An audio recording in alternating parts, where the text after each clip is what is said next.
गोविंद नमो नमः। श्री कृष्णाय नमो नमः। नारायणाय नमोस्तुते।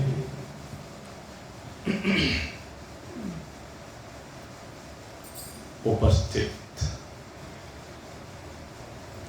परम सौभाग्यशाली भगवत रस पिपासु भगवत भक्त वृत्त, नित्य है निरंतर हमारी चर्चा इस बात को लेकर हो रही है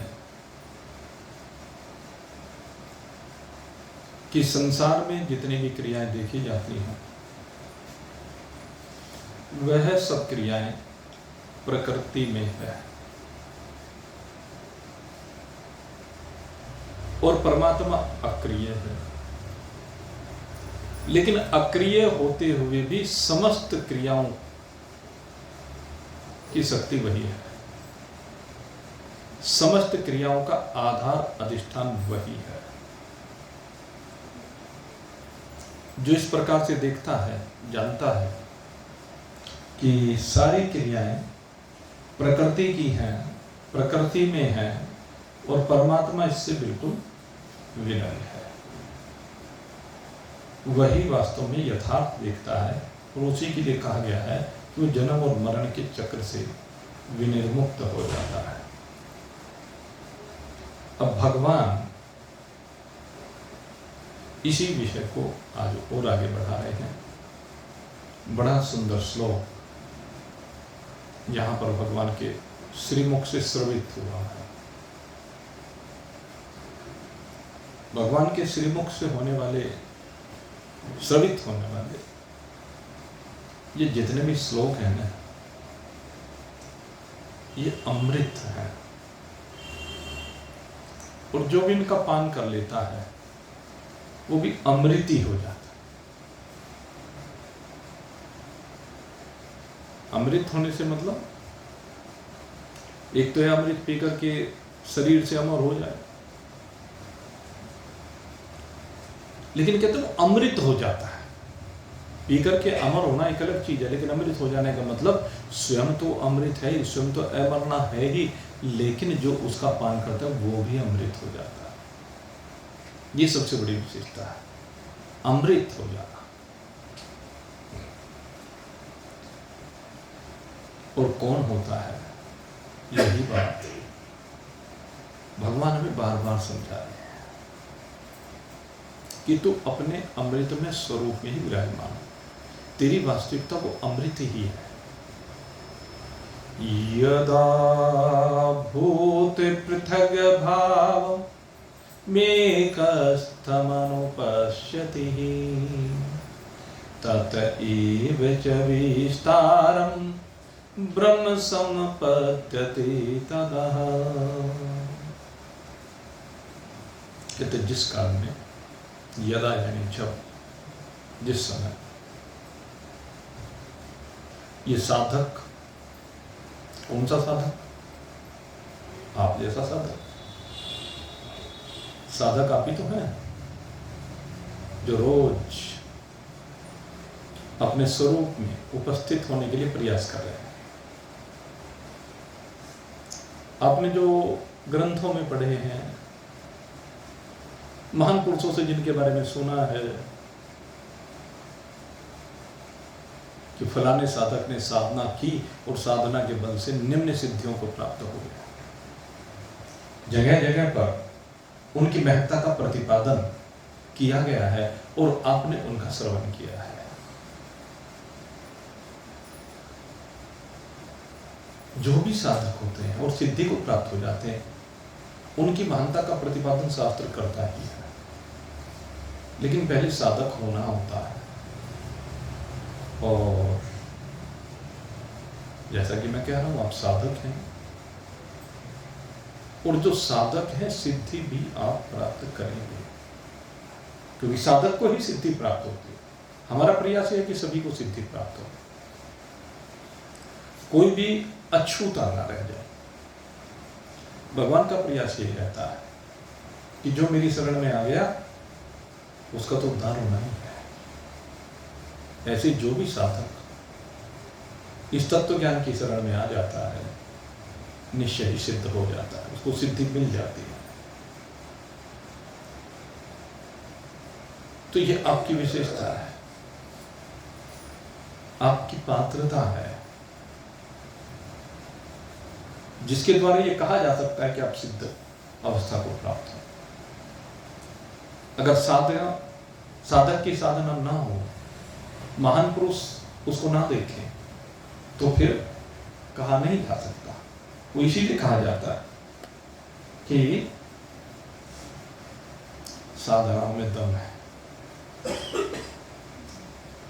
और वाक्य उत्साह से मालूम होता है। जिस किसी को कोई भी बात कह दी जाती है वो अक्सरत उसका पालन करने का प्रयास करता है। यही सिद्धि के लक्षण है। भगवान यही बात समझा रहे हैं। उसकी जीवन की हेरा फेरी समाप्त हो जाती है। जीवन में उसके पाप नहीं रह जाता, उसके जीवन में पुण्यों का उदय होता है। पुण्यों का उदय होने पर उसकी वृत्ति दिन प्रतिदिन प्रकाश में होती चली जाती है, सात्विक होती चली जाती है। सत, क्योंकि सतोगुण जो होता है उसे प्रकाश क्यों लेकर जाता है।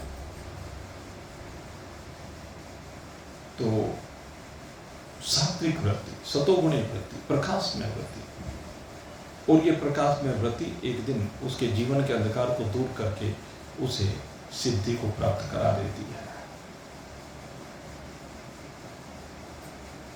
और जो भी साधक महान पुरुषों के संग में बैठ करके निरंतर प्रयास करता है, तो ऐसा हो नहीं सकता कि उसे सिद्धि प्राप्त ना हो। क्योंकि भगवान का ये वचन है। आज भगवान पुनः कह रहे हैं, यदा भूत पृथक भाव में कस्थमनुपश्यति ततः एव च विस्तारं ब्रह्म समुपद्यते तदा। ब्रह्म समुपद्यते तदा, ब्रह्म संपद्यते तथा। कहते हैं वो ब्रह्म को प्राप्त कर लेता है, वो सिद्ध हो जाता है। सिद्धि को प्राप्त करने का मतलब ब्रह्म को प्राप्त कर लेता है। लेकिन कौन? कहते हैं जो साधक भूत पृथक भावम, भूतों के जो पृथक पृथक भाव है, प्राणियों के जो पृथक पृथक भाव है। कल आपको बताया था 4 प्रकार के प्राणी, 4 प्रकार से उत्पत्ति होती है प्राणियों की। अंडज, जरायुज, स्वेदज, उद्दपिज। तो अलग अलग प्रकार से जो सृष्टि का सृजन होता है, उन सब भूतों के अलग अलग भाव होते, पृथक भाव होते। मन के भाव उनके सबके भिन्न होते हैं, जिससे तन के भाव भिन्न भिन्न प्रकट होते हैं। जैसे कल बताया था मैं आपको, भाई जितने भी लोग यहाँ पर बैठे हैं, तन सबके भिन्न है, मन सबके भिन्न है, क्रियाएं सबकी भिन्न है, क्योंकि मनोभाव सबके पृथक है। अगर एक जैसे मनोभाव हो जाए, एक जैसे मनोभाव कब हो सकते हैं? जब विषमता समाप्त हो जाए। अभी जो शरीर बना है वो सब विषम पदार्थों से बना है, सब में रेशो भिन्न भिन्न है। और जब इन चीजों की रेशो भिन्न भिन्न है तो शरीर के भाव भिन्न भिन्न होंगे, मन के भाव भिन्न भिन्न होंगे, क्योंकि मन 5 भूतों से निर्मित है। मन के अंदर 3 गुण बैठे हुए हैं, सतोगुण, रजोगुण, तमोगुण, और वो सतोगुण, रजोगुण, तमोगुण भी सब में भिन्न भिन्न परसेंटेज में बैठे हुए हैं। अब कहते हैं भाई ये सब भाव तो अलग अलग होंगे, और अलग अलग होंगे इसीलिए सबके कर्म भी अलग अलग होते हैं, इसलिए सबके भोग भी अलग अलग होते हैं, सबके व्यापार भी भिन्न प्रकार के होते हैं, सब अपने अपने तरीके से करते हैं। सब जो धनार्जन करते हैं उसके तरीके भी सबके भिन्न है, और फिर उसको व्यय करने के तरीके सबके भिन्न है। एक जो धन का अर्जन करता है वो 100% शास्त्र के सिद्धांत को मान करके चलता है, और बाकी कोई 80 मान लेता है, कोई 70 मान लेता है, कोई 50 मान लेता है, कोई 10 मान लेता है, कोई बिल्कुल नहीं मानता। जैसे बता रहे थे ना, अगर मैं तो भगवान को बिल्कुल नहीं मानता। तो ऐसे ही सबके अपने पृथक पृथक भाव हैं, काम करने के सबके भिन्न भिन्न भाव, और इसीलिए उनके भोग भिन्न भिन्न है, क्योंकि सिद्धांत है जैसी करनी। शास्त्र का सिद्धांत है भाई, जिन जिन भावों के साथ जिसने जैसे जैसे कर्मों को किया है उसी के अनुसार उनके फल आने। जैसी करनी वैसी भरनी, जैसी करनी वैसी भरनी, जो बोया सो पाना है। जैसी करनी वैसी भरनी, जो बोया सो पाना है। आज नहीं तो कल कर्मों का, आज नहीं तो कल कर्मों का फल आगे आ जाना है। आज नहीं तो कल कर्मों का फल आगे आ जाना है। इसी नियम से बंधा हुआ है देखो ये संसार, इसी नियम से बंधा हुआ है देखो ये संसार। यहाँ किसी की जीत न समझो, नहीं किसी के। यहाँ किसी की जीत न समझो, नहीं किसी की हार। जीता जम के द्वार गया, हारे का हरि ठिकाना है। जीता यम के द्वार गया, हारे का हरि ठिकाना है। आज नहीं तो कल कर्मों का फल आगे आ जाना। जैसी करनी वैसी भरनी, जो बोया सो पाना। भाई संसार का तो नियम ही है, जो बोया है समझो। तो जिसने धर्म की खेती की है, धर्म की खेती जिसने की है उसके जीवन में पुण्य ही पुण्य है। और जब पुण्य तो दुख बहुत नगण्य है, क्योंकि प्रारब्ध के भी होते हैं। जब प्रारब्ध का भोग समाप्त हो जाएगा तो फिर पुण्य के कारण से फिर आगे दुख रहेगा नहीं, सुखी सुख होगा। और ये जो किया हुआ धर्म है ना, ये धर्म आपके अंतःकरण को निर्मल बनाता है, क्योंकि धर्म के मार्ग पर चलने वाले के अंदर सतोगुण का प्रादुर्भाव होता चला जाता है, उसकी अधिकता होती चली जाती है, जिससे उसके जीवन में प्रकाश आता है। ये विशेषता है। इसलिए हम धर्म के मार्ग पर चले हैं, और धर्म के मार्ग पर जो चलना चाहता है वो सबसे पहले अपनी यात्रा को परोपकार से संयुक्त करता है, और परोपकार करते हुए कहीं भी नकारात्मक सोच को नहीं रखता। जीवन में जो लोग नकारात्मक सोच से युक्त होते हैं वो सदा दुख पाते हैं, ये आपको बता। जीवन में जहां कहीं भी नेगेटिविटी है, नेगेटिविटी का अर्थ ही दुख है। भगवान श्री राम क्या था, कहते हैं सबसे श्रेष्ठ नक्षत्र चुना गया पुष्य नक्षत्र। पहले दिन पुनर्वसु नक्षत्र था और पुनर्वसु नक्षत्र में सलाह मशवरा हुआ कि भाई आज जो है कि मैं राम का राज तिलक करना चाहता हूं, लेकिन वो पुनर्वसु नक्षत्र में ना करके कहने लगे कल सुबह पुष्य नक्षत्र लग जाएगा। और हमारे यहाँ ये पुष्य नक्षत्र है ना, ये सबसे श्रेष्ठ नक्षत्र माना जाता है। आपको बताएं, इस पुष्य नक्षत्र में जो भी कार्य किया जाता है वो बड़ा श्रेष्ठ माना है। तो कहने लगे कल पुष्य नक्षत्र में भाई काम को करेंगे, लेकिन रात रात में तो भाई सारी कहानी बदल गई,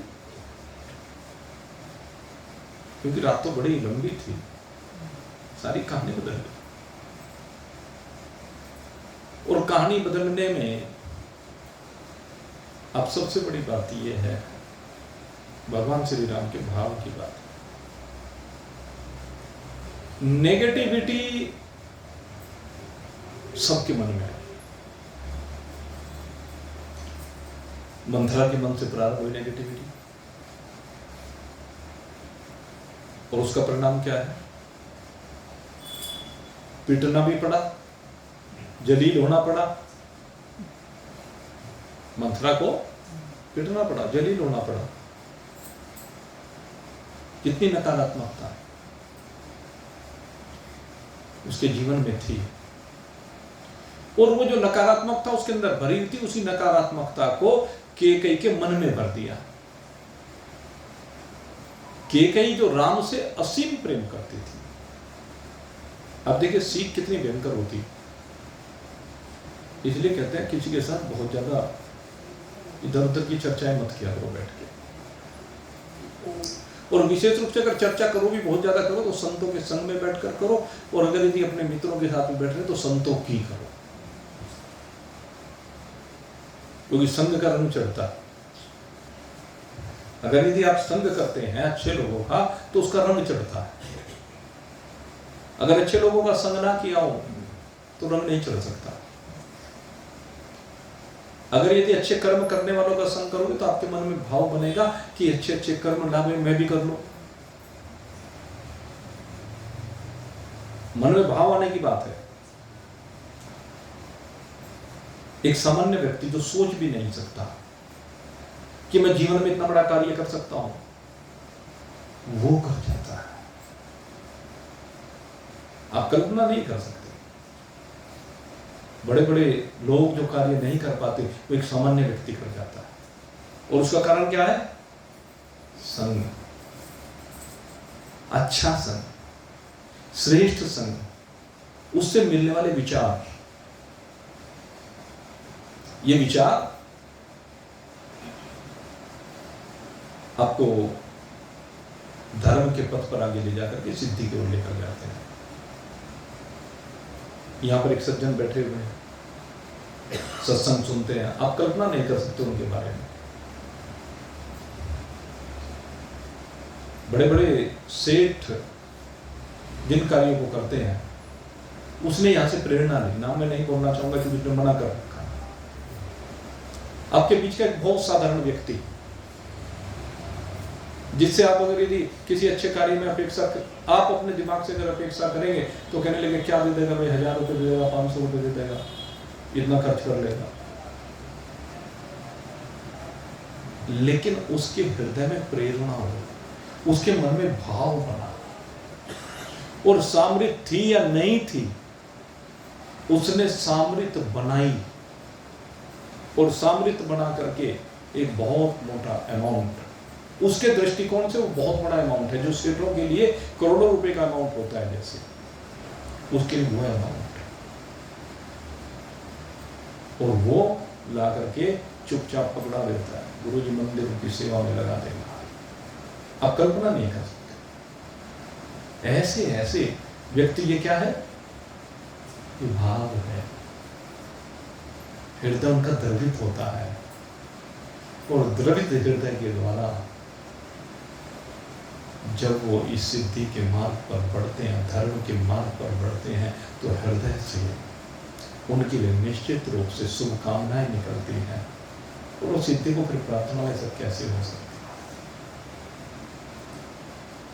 बड़ी सुंदर भाव, ये प्रेरणा की बात है। देखा देखी व्यक्ति अच्छे काम कर जाता है।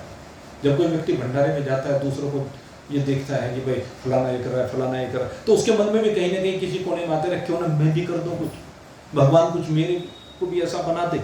यही तो है, शुभ कार्यों को देख करके मन में भाव बन जाता है। नहीं तो शक्ति सामृत होते हुए व्यक्ति सोच ही नहीं पाता। कहां सोच पाता है? अपने मन में कहीं भाव नहीं आता, वो तो सत्संग में भाव बनता है। हमने एक दो बार कथाओं में चर्चा की, भाई जीवन में एक बार कम से कम हर व्यक्ति को एक बार श्रीमद् भागवत की कथा जरूर करानी चाहिए। हमने भाव व्यक्त किया और इस भाव के कारण क्या हुआ? हमने क्या व्यक्त किया? महान पुरुष करते आए शुरू से, हमने भी उसी परंपरा का उल्लेख किया और उसके कारण से किसी न किसी के मन में भाव बन जाता है। और जिसके मन में भाव बन जाए तो वो जब उसको प्रेरणा मिलती है, उसके हृदय में कहीं ना कहीं एक चोट सी लगती है और वो चोट लगने के कारण ये सोचता है तो यूं ही संसार में अब तक धक्के खाता रहा, संसार के लिए करता रहा, कुछ जरा अपने लिए भगवान के लिए भी कर लेना है। उसके मन में भाव बनता है और जब भाव बनता है तो वो भाव ही उसे भागवत की ओर ले जाता है। वो भागवत करा जाता है। धन बहुत के पास होता है, लेकिन कराने का भाव, करने का भाव वो किसी किसी बिरले के अंदर बन पाता है। और देखो, ये प्रेरणा ही तो है। हमारे बीच में कितने लोग बैठे हैं। अब ये दो सज्जन तो ऐसे हैं जो हर साल ही भागवत करा रहे हैं और कई सज्जन ऐसे हो गए जिन्होंने तीर्थ पर जाकर के कथा कराई। ये कोई सामान्य बात नहीं होती है। तीर्थ पर जाकर के कथा का कराना, ये तो समझ लीजिए, कहते हैं करोड़ों जन्मों के पुण्य का जब उदय होता है तब होता है। मैं बात कर रहा हूं, ये है, ये महापुरुष केवल प्रेरणा देते हैं। यत्यत्यक्ति श्रेष्ठः तत्तवेतर्जना सयत् प्रमाणं कुरुते लोकः तदनुवर्तते। क्योंकि महान पुरुषों की जो प्रेरणा होती है, उनका जो चरित्र होता है, वो आदर्श होता है और वो आदर्श इसीलिए होता है कि संसार में देखा देखी फिर वैसा ही करता है।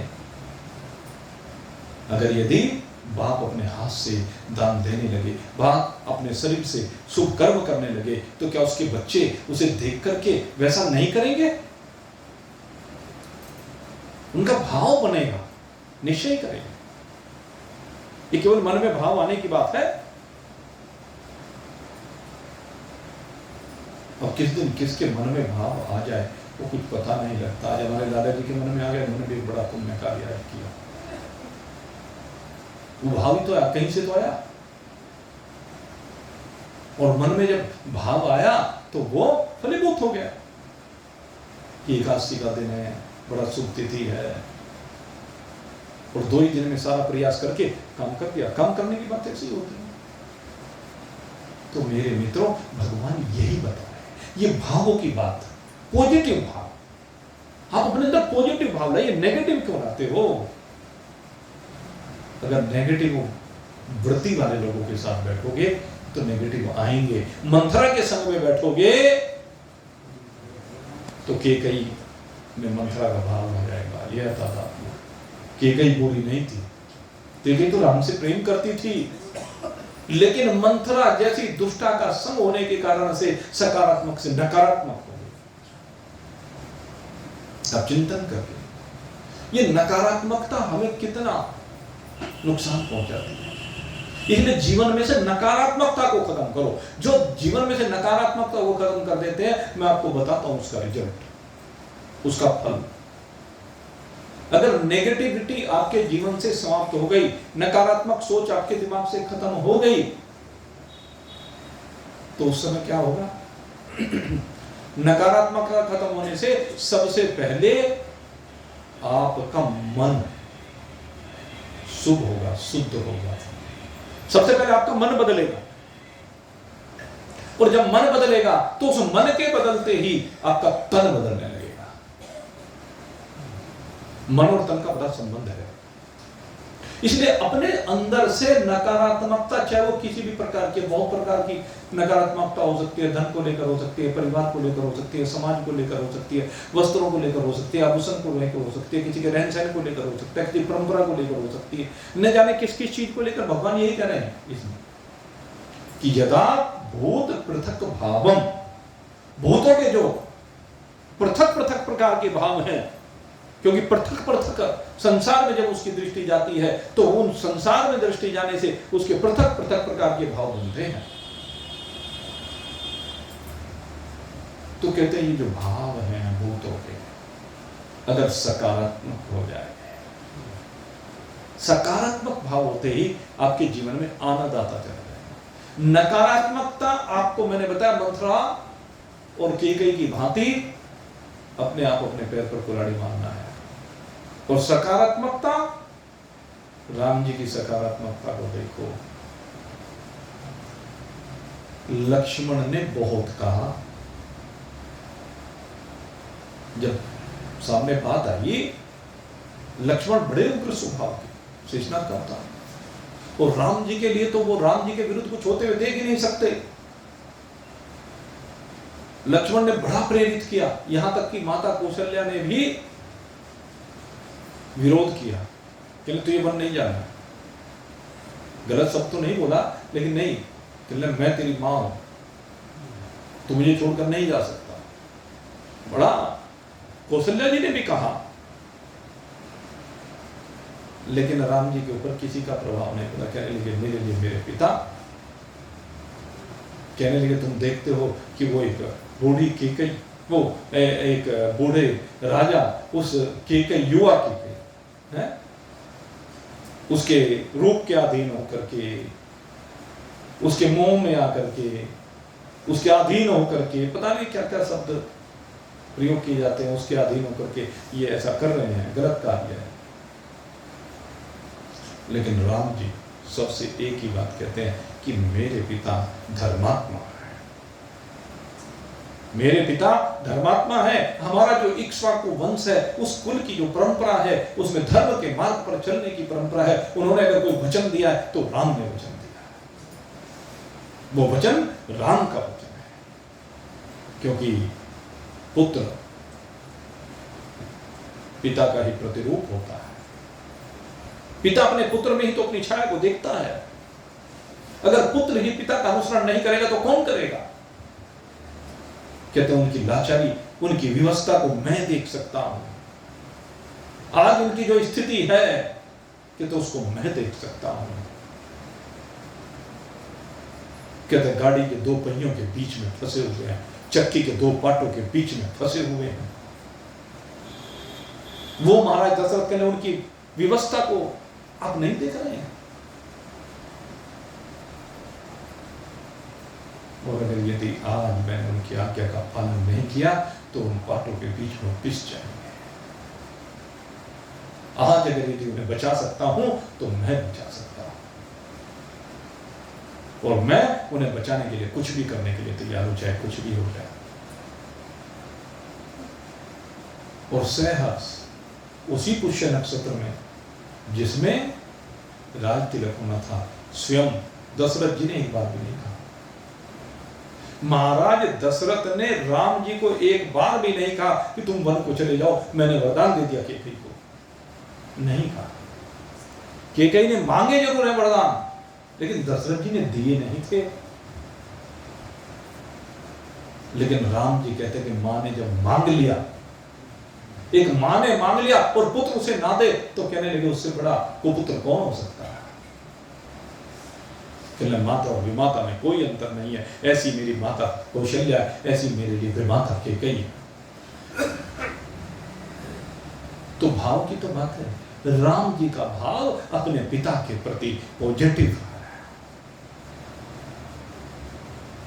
और यही भाव तो उनको राम जी के लोक में ले गया महाराज दशरथ को। राम जी के प्रेम को देखा, समर्पण को देखा, लेकिन सह नहीं सके महाराज दशरथ। लेकिन राम है तो दशरथ है, और अगर राम नहीं तो फिर दशरथ भी है। जब राम मुझे छोड़कर जा रहे हैं तो मैं कैसे जीवित रहूं? इसलिए ये जो रामायण है मेरे मित्रों, ये अनुकरणीय इसलिए है, इसमें त्याग की प्रकाष्ठा है। अंत में जब राम जी कहते हैं लक्ष्मण मैं तेरा परित्याग करता हूं, लक्ष्मण ने कहा नहीं प्रभु नहीं, इस शरीर के क्या, ये तो जाना ही है एक दिन। राम को पाने के लिए शरीर है, राम को त्यागने के लिए नहीं। आपने मृत्युदंड की घोषणा की थी, मुझे मृत्यु स्वीकार है लेकिन आपका त्याग स्वीकार नहीं है। और सबसे पहले इसी लक्ष्मण जी जाकर के सरयू में अपने शरीर का ही परित्याग कर देते हैं, लेकिन राम का त्याग नहीं, राम का ग्रहण है। यहां यही बात समझा रहे, कोई भी भाव हो, भगवान कहते हैं यदा भूत पृथक भावम, भूतों के चाहे पृथक पृथक कैसे भी भाव हो, कहते होते हैं प्रकृति है, प्रकृति में भूतों के भाव सबके भिन्न भिन्न प्रकार के होंगे, लेकिन बस एकता सबकी एक भाव को लेकर हो सकती है। सबको एक भाव को लेकर के एकता करनी है। ठीक है, सबके कर्म अलग हैं, सबकी प्रकृति अलग है, सबके कार्य अलग है, सबके फल अलग, सबके जो भी कर्म किए हैं उसके अनुसार फल अलग है, लेकिन एकता कैसे हो?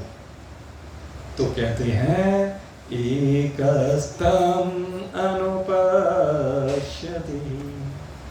कहते हैं एक आपको एक धागे में बांध, कहते हैं मन के चाहे कितने भी हों लेकिन सूत्र एक होना चाहिए। सब मनकों में एक सूत्र है।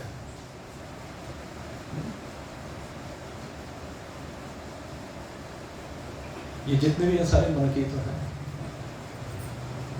कहते तुम मनकों को देखो मत, मन के तो प्रकृति है, मन के तो माया है। मन के माने शरीर, ये सब शरीर क्या है? भिन्न है, माया है, प्रकृति है।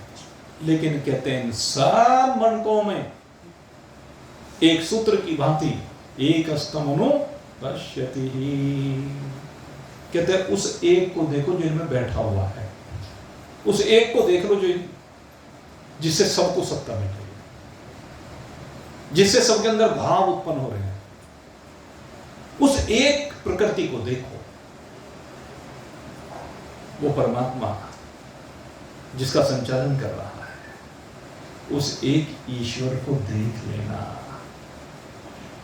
और वो कब दिखेगा? कहते जब शरीर ना दिखे, जब किसी का नाम ना दिखे, जब किसी का रूप ना दिखे, जब किसी के शरीरों की बनावट ना दिखे, जब स्त्रीपना पुरुषपना ना दिखे, जब कालापना गोरापना ना दिखे, जब किसी के मन ना दिखे, किसी के मन की वृत्तियां ना दिखें, जब किसी की प्रकृति दिखाई ना दे कि सतोगुणी है, रजोगुणी है, तमोगुणी है। और एक बहुत बड़ी बात यहां पर कही गई, जब आपको किसी का कोई विकार दिखाई ना दे। अगर एक को देखना है तो किसी का विकार मत देखिए। सास और बहू एक दूसरे में विकार को ना देखे, देवरानी जेठानी एक दूसरे में विकार को ना देखे, बाप बेटा एक दूसरे में विकार को ना देखे, भाई भाई एक दूसरे में विकार को ना देखे, अड़ोसी पड़ोसी एक दूसरे में विकार को ना देखे, समाज किसी में विकार को ना देखे। और मैं कहता हूं दूसरा कोई कुछ देखे तू मत देख। आपको एक सूत्र है, यही सूत्र मैं बता रहा हूं कि आप ना देखो, क्योंकि अगर आप देखोगे तो दूसरे का विकार आपने क्या देखा? अपने अंदर विकार पैदा कर लिया। विकार को देखने से विकार पैदा हो गया, विकार की चर्चा करने से विकार पैदा हो गया, संसार की चर्चा करने से संसार पैदा हो गया, और भगवान की चर्चा करने से भगवान पैदा हो गया। इसलिए अपने में कोई विकार मत देखो। दूसरे में 100 कमियां है, 100 गंदगी है, 100 बुरे काम है उसके, उसने 100 तरह से तुम्हारे साथ बुरा कर रखा है, उन्हें देखना बंद कर दो। उसमें बैठे हुए भी एक भगवान को देखो। अगर उसमें बैठे हुए एक भगवान को देखोगे तो मेरे मित्रों सिद्धि को प्राप्त हो जाएगी। यही बताना चाहते हैं। ततः एव च विस्तारम, कहते सारा प्रकृति का विस्तार है। ये जो भी कुछ है, जो कुछ देख रहे हो, नाम तो, रूप तो, शरीर तो, बनावट तो, मन की वृत्ति तो, सतोगुण तो, रजोगुण तो, तमोगुण तो, और इस सृष्टि का बनना तो, इसका पालन होना तो, इसका बिगड़ना तो, रोज देख रहे हो ये सब क्या है? ये सब तो प्रकृति का खेल है, माया का खेल है, स्वप्न है, और कुछ भी टिकाऊ नहीं है। सब कुछ अनित्य है, सब विनिष्ट हो जाने वाला, रहने वाला है नहीं। अरे जो रहने वाला है ही नहीं है, जिसमें तू विकार को देख रहा है, जिसमें तू दुश्मन को देख रहा है, जो तुझे लगता है कि मेरे शत्रु हैं, वो रहेंगे क्या सदा? उनमें कोई भी रहने वाला नहीं है। जब उसका समय आएगा वो अपना खेल खेल करके एक तरफ हो जाएगा, और संसार में दोनों रहेंगे तभी संसार चलेगा। राम के साथ रावण का भी संसार में होना जरूरी है, ये समझिए। रावण की महत्ता का पता तभी चलेगा जब रावण होगा, जब रावण का संहार होगा, उसकी महत्ता का पता चलता है। संसार में बहुत रावण है, लेकिन तू राम बन, तू राम बन। रावण की ओर देखना बंद करते हैं। भगवान ने देखा पूतना आई है। जब पूतना आई, और कैसा भाव लेकर के आई कि भगवान को विष पिला करके मारूंगी, तो कहते हैं भगवान ने अपनी आंखें बंद कर ली। कहने लगे पूतना को देखना ही नहीं चाहिए, हैं? इस उल्टा को देखना ही नहीं चाहिए। ऐसा भाव बनाया भगवान। यद्यपि अलग अलग जगह पर अलग अलग भाव है। पहला भाव वो जब ब्रिज में प्रवेश करती है तो यही भाव है, इसलिए भगवान ने आंखें बंद कर ली। कहने लगे इसको, दुष्टा को मेरे को देखना ही नहीं है। लेकिन जैसे ही वो वहां पर आई और आकर के उसने भगवान को देखा, तो भगवान को देखते उसकी वृत्ति बदल गई। ये भी तो हुआ। पूतना ने जैसे ही भगवान को देखा तो पूतना की वृत्ति बदल गई, और उसे क्या हुआ? कहने काश इतना सुंदर बालक मेरा होता, और काश मैं इसको अपने हृदय से लगा करके अपना दुग्ध पान करा पाती। अब भगवान ने यहां पर इस भावना को भी देख लिया। भगवान दृष्टा है, भगवान ने उस भावना को भी देखा कि मुझे मारने के लिए आई, तो उसके लिए अपनी आंखें नहीं खोली। लेकिन दूसरा भाव जो है, जब देखा कि मुझे अपना बेटा समझ करके मुझे अपना दूध पिलाना चाहती है, तो भगवान ने भी अपना मुख खोल दिया और उसका स्तन मुंह में डाल करके उसका दुग्ध पान भी कर दिया, मातृत्व का सुख भी देता था। लेकिन फिर से भाव बदला, और जैसे भगवान ने फिर से भाव बदलता देखा तो फिर उसके प्राण भी ले ली, लेकिन गति मां की दे दी, क्योंकि दोनों रूप है।